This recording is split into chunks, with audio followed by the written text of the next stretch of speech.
BJP সরকার আসার পর এখনো পর্যন্ত 19,000 সরকারি চাকরি দেওয়া হয়েছে। এছাড়া অন্যান্য হয়েছে 5,000-এর উপর। আরও চাকরি দেওয়া হবে। জনজাতিদের উন্নয়নের জন্য বিভিন্ন স্কিম এবং বিভিন্নভাবে চেষ্টা করা হচ্ছে। শুক্রবার সাবরুমে বেশ কিছু উন্নয়নমূলক প্রকল্পের উদ্বোধন শেষে ভাষণে এই কথাগুলো বললেন মুখ্যমন্ত্রী ডক্টর মানিক সাহা। শুক্রবার সাবরুমে বিভিন্ন উন্নয়নমূলক প্রকল্পের উদ্বোধন করেন মুখ্যমন্ত্রী ডক্টর মানিক সাহা। এখানে তিনি জনসভায় ভাষণ দিতে গিয়ে বলেন, স্বাস্থ্য আমাদের অগ্রাধিকার। স্বাস্থ্যের ক্ষেত্রে ব্যাপক উন্নয়ন হয়েছে। বাইরে যাওয়ার প্রবণতা অনেকটা কমেছে। পেশেন্টকে রেফার করা নিয়ে একটা গণ আন্দোলন প্রয়োজন। ডাক্তারের উপর আস্থা রাখতে হবে। রাজ্যের ছেলেমেয়েদের মধ্যে বাইরে থেকে যারা ভালো ভালো ডিগ্রি নিয়ে আসছে তাদের এখন মর্যাদা দেওয়া হচ্ছে।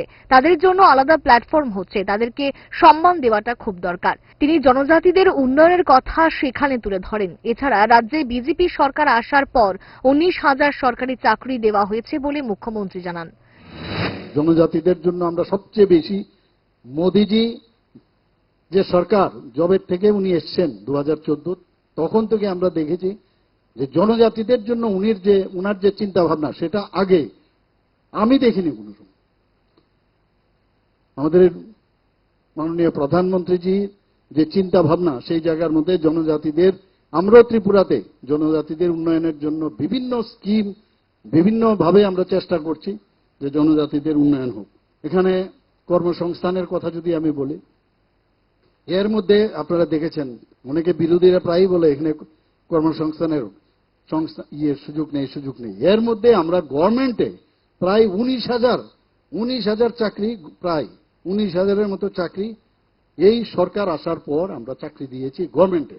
শুধু তাই নয়, অন্যান্য যেসব আমাদের আউটসোর্সিং হোক, চুক্তি বেসিসে হোক, আউটসোর্সিং আলাদা, চুক্তি বেসিসে হোক, প্রায় 5,000-এর উপরে আমরা চাকরি দিয়েছি। তো চলছে, আরো হবে। আর সবচেয়ে যে বিষয় আমরা নজর দিই, ট্রান্সপারেন্সির মাধ্যমে আমরা চাকরি দিই। আগে তো কোন নেতার পিছনে ধরতে হবে, কোন নেতার বাড়িতে যেতে হবে, এগুলো কিন্তু এখন উঠে গেছে। এখন মানুষ খুশি যে কাউকে ধরতে হবে না, আমার যদি কোয়ালিটি থাকে তাহলে আমি নিশ্চয়ই চাকরি পাবো, এবং মানুষ এটাই চায়। কিছু সংখ্যক লোককে আমি রাস্তায় খালি জিন্দাবাদ করার জন্য আর ওদেরকে চাকরি দেব, আর ওদের মধ্যেও সমস্যা হয়।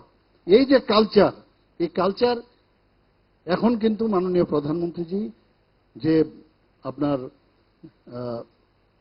যে পলিটিক্সের পরিভাষাই পাল্টে দিয়েছেন। আমরাও সেই দিশায় আমরা কাজ করছি।